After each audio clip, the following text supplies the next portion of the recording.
What's up, you guys? JoDobbi here, captain and owner of Team Neverspark. And our team faced off against the Royal Knights a few evenings ago in a 3v3 knockout style or Iron Man style format, which was suggested by one of my teammates, Adrian. And this format was absolutely amazing, you guys.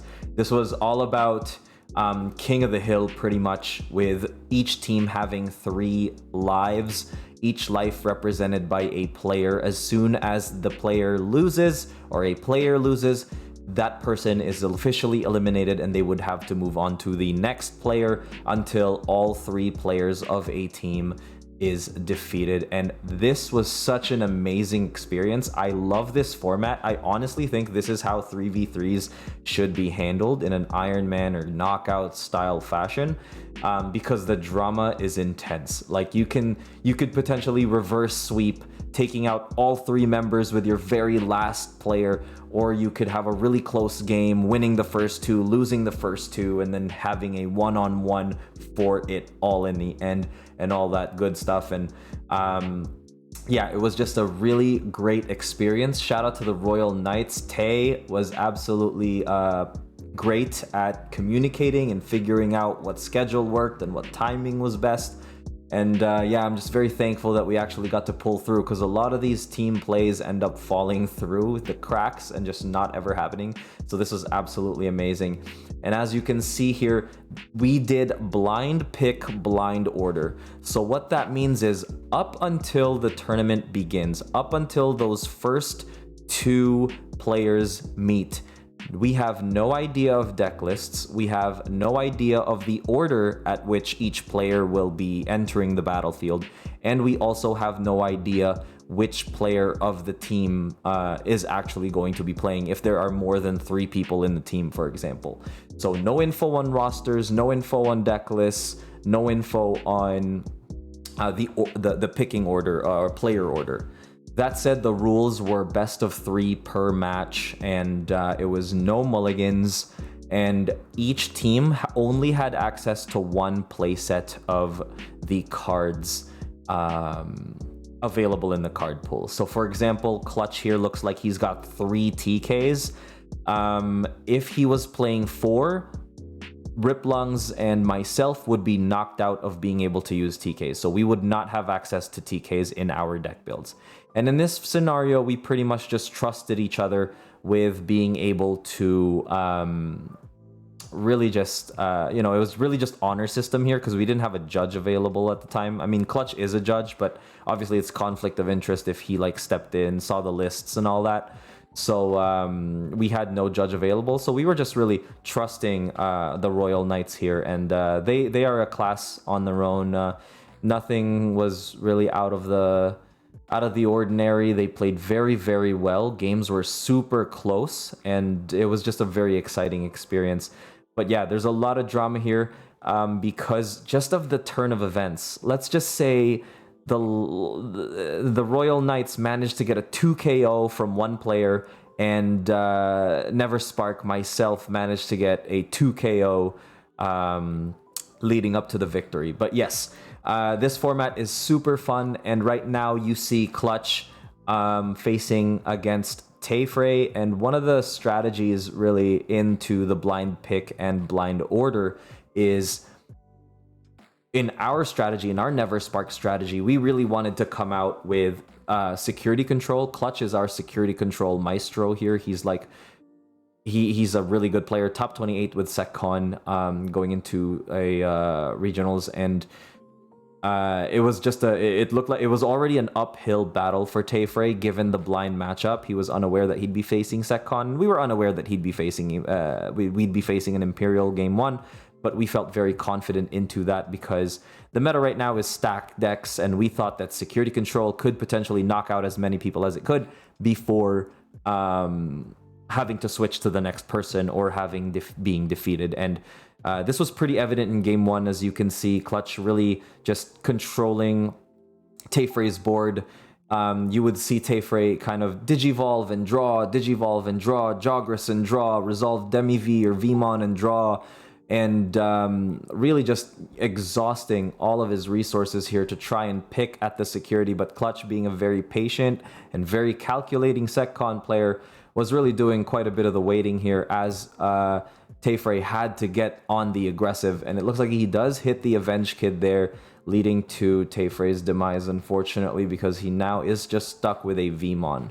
That said, there is quite a bit of memory coming into Tayfrey's board next turn, but obviously with all of the cards in Clutch's hand, he's got access to removal and potential recovery pieces.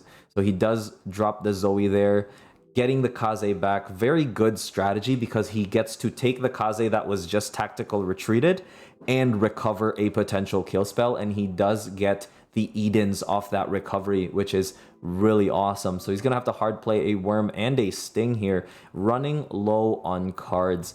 But yeah, towards the end there, this was awesome. Right here, we did not expect Clutch to actually have Susano, because we were just expecting him to have done it way back, because he actually almost decked out this turn. He actually did, drawing his last card, but that Susano that he was probably holding on to the entire game is what seals the deal here, deleting the Stingmon and getting 10 cards back into his deck. With Tayfrey now drawing his last card,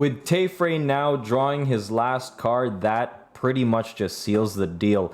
Next, we are going into Clutch's game against the next player of the Royal Knights, aka Tolopan. He unfortunately does not get to finish. And yeah, against Black War Greymon, it just keeps chugging along. And when you get the right War Greymon, you are pretty much shutting down the options of security control. So once again, we did not expect this deck choice, but we did expect a decent match into it. I believe this match did go into a game 3, or it was just long enough that it was just a really long 2 games. But yeah, after removal, Tolopan just stayed strong and was chipping into security bit by bit, even though he didn't really see that War Greymon that shuts down options. I believe the strategy here was just to go wide. His deck was thinning out quite a bit too, with only 4 or 5 cards left in deck. Clutch had way more than he did, and any Digivolving was going to hurt him slowly. So with only 2 security, the Greymon does end up swinging here, and Tolopan does end up knocking out Clutch and leading to the next player, who happens to be Riplungs, aka Adrian. All right, so next we've got Adrian here, and the score is currently 2 lives remaining from both teams here.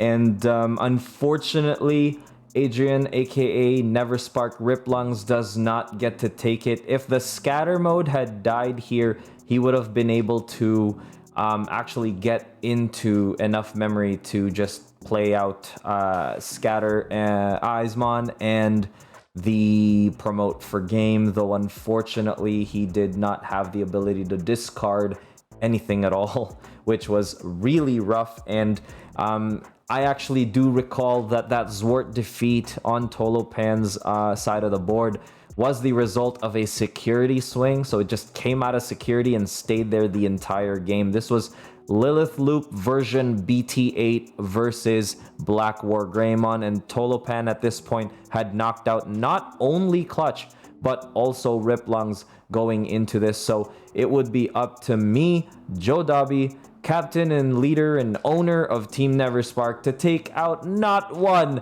but 2 players in order to secure the 3v3 glory that is the Digimon Knockout Series. So yeah, this was pretty rough here. Adrian did have game. It was a very calculated swing. Even that Analog Youth was supposed to look for a Cerberusmon, but he just could not find it. And now he's kind of just stuck here looking for a way out. Does the win rate to trash a card, but unfortunately just doesn't have enough memory to go into a promote anyway. And I believe that is just it, going into the Lady Devi. And with no more security, that is an easy swing on either of Tolopan's Digimon. All right, so now it is up to your boy JoDobbi to take out not 1 but 2 players in one go, and this is the end of my game against Tolopan. I would have won 2-0, but I did misplay into a Creepymon play the game 2, so now this was a game 3 win. I end up raising that Gazi. I've got 3 Digimon, so I ask how many security does he have. He responds with 3, but it looked like 2 to me, so I just went for game here. And as it turns out, after flipping that 1 security, it was very evident that he only had 1 security left. And I would be a fool to not go for game, especially knowing I'm pretty sure I had Chaos Degrade in here and I was just going to do it anyway. So no matter what I hit, I was going to win. So yeah, luckily nothing was there and I managed to just take it. All right, so it is time for JoDobbi versus Royal Knights Strawberry Moon. We end up down to our last 2 players here. I end up knocking out Tolopan as shown earlier, and after that 5 memory provision by Strawberry Moon, I hard play Magna, putting him to 2. Now that's pretty dangerous still because he does have the Gato and the Sala. The hard playing anything could really end up doing the Jogris, making things very scary, but he doesn't have the piece, ends up doing memory boost, bottom decking a lot of good option cards there. And I end up swinging here to look for more pieces myself. Draw 1, trash 1, end up trashing the Magna, and I hit Chaos Degrade, resolve that Magna, go down to Akari, and just resolves over to his turn. He's going to go aggressive here. We're just going to start chugging along here, swinging in. And yeah, let me tell you, the mirror is quite a headache. Towards game 2 and 3, we started making misplays. It was quite a long night because we were also talking in between matches with our team, kind of responding, discussing what should we do, how do we play this out, what decks to expect in between that tournament, because it is blind pick, blind order. But yeah, Strawberry Moon's board is looking very, very threatening here, and it was a very close game. In fact, we actually went to time at a tie. However, due to the chat and because it was the first 3v3 ever and the game was so exciting and so close, guys, they were actually okay. Everyone, both the teams and chat, of over like 50 viewers, which is insane. Thank you guys so much for supporting us, by the way. Just was like, finish the match. We want a determined, a full-on winner here. So we were like, screw the timer, let's do this. So I'm showcasing only game 1 because this is pretty much how it went. You know, I end up bricking for the first start of the game, but my knowledge of Mastemon gets me out of it.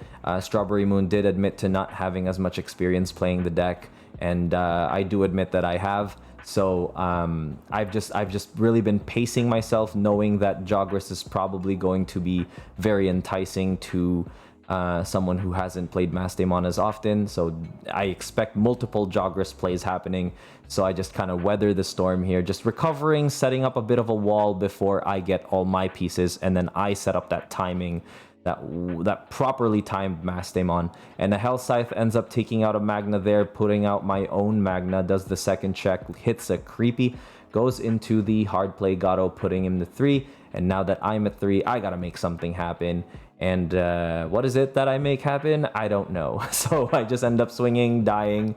And yeah, I'm pretty much just hanging out here by a thread. I do have the security to fall back on, and that security does give me time, so I went for that early recovery. But that board, guys, like, look at Strawberry Moon's board right here. This was game 1. He took game 2, and I ended up knocking him out in game 3 because once again, like, the teams and chat wanted this game to end, wanted this to finish. Like, we wanted to see this event to the end. We did not want to end on a tie or a stalemate. The game was too close to pass up, and I ended up taking game 3 there. Interestingly enough, as we were kind of going through this, there were a lot of misplays in game 3, but we all just laughed about it. You know, we both managed to resolve things as best as we could, and you know, it ended up being a very, very powerful showcase of what mirror matches are expected to look like. And I used the call in order to grab the Mastemon and the Creepymon because I've got the Gato DNA Digivolve in raising. So I just go into the lady and hard play a memory boost, which is really good play because now I'm threatening Jogris here. And with 2 extra memory, so it's not actually that bad. So I hard play Anjuamon here. I don't use the memory boost, and there's a specific reason why, because I just don't see the need to. He's gonna go to 3 anyway, and I figure what's 2 more memory, right? So I do target pretty much his board state besides the Tamers, and he's left with a Psychmon. And look at this huge tempo swing right here. That ability of, you know, just figuring out the timing of things in order to make things super opportune as far as momentum swings go, ended up pulling in my favor. Just, you know, just recovering, waiting, and laying in wait until I had ensured that my Jogress was going to be a very valuable one. And that was a pretty big thing for me here. With only a Psychmon, he plays the Reinforce to look for pieces and add a little bit of health to his security. But I don't think that does much here as I swing for 2 checks. Yep, Alfani and Ghazi, I'm pretty much safe. And I go into the creepy here, milling nothing because I don't want to deck out. However, I do have enough cards in trash to trash the top 3 of his deck there. So now he's also a little bit closer to decking out. And at 2 security, and I've got 4 bodies, and I stopped that Reinforce with the Ghazi. And it's looking really tough here. I think he still finds a way to get out with that Avenge Kidmon, yes. So he does play the Avenge Kid here. Getting himself out of it. I do now have information because I did see all of his options, which means his security is probably nothing or close to nothing. And yeah, that's pretty much it. He pays the 1 memory because it's not enough to make Avenge Kid free with a combination of both of our options. He does the Reinforce, goes up to 5 here. And I'm not sure what he does. I think he just... What does he do here? Hard plays something. Yeah, ooh, he goes for the Chaos Mode for 8. So he thought it was going to be 6, but it was reduced by 3 for 10 cards, and he had 20 cards in trash, so it was by 6. So he pays 8. So I end up at 3 here with the Creepy out, and I've got Sala and Creepymon left. Now, I do remember this game now. He's got 2 security, and I've got 2 swings. One of the things he didn't resolve was when my Creepymon would swing, I trashed the top 3 cards of his deck, but he didn't resolve the check. So you'll see it here, but we do end up... going through that towards the end, and that is when we kind of just be like, all right, JoDobbi wins here, because we like, I definitely had the last swing with the Psychmon towards the end of this match, but it's a good thing that that was spotted by members of the team. Pretty much the whole team was spectating. Both teams were spectating this match because it is the end of the tournament with the last few games panning out here. All right, you guys, and with that, I end up taking it versus Strawberry Moon 2-1, and Team Neverspark is the victor, knocking out all 3 players from the Royal Knights. This was not an easy feat. Every game was a close game, and with Tolo taking out 2 Neverspark players, JoDobbi managed to do a almost reverse sweep, taking out the remaining 2 players here for the Royal Knights. And yeah, now that we've managed to seal the deal, we're kind of just chilling now, talking about the format, and both teams do conclude that the format was so much fun. The knockout aspect of it led to so much potential drama, emotional roller coasters, ups and downs. Chat was blowing up, 50 viewers consistently. It looked like this format was really, really enjoyable. So I hope you guys try it out at your local scene. I am working to contact more and more opponents, more and more teams. And we did a call out at the end of this stream to actually call out Team Do Work, owned and captained by Brian Doe of the Do Work squad. So we've actually got a date set for that already. Stay tuned for more 3v3 knockout goodness. If you like this and our types of videos, if you want to support the team, the best way to do so is to 1, like the video, 2, subscribe to the channel, and 3, please do not hesitate to shop at Manta Trading. Signing off.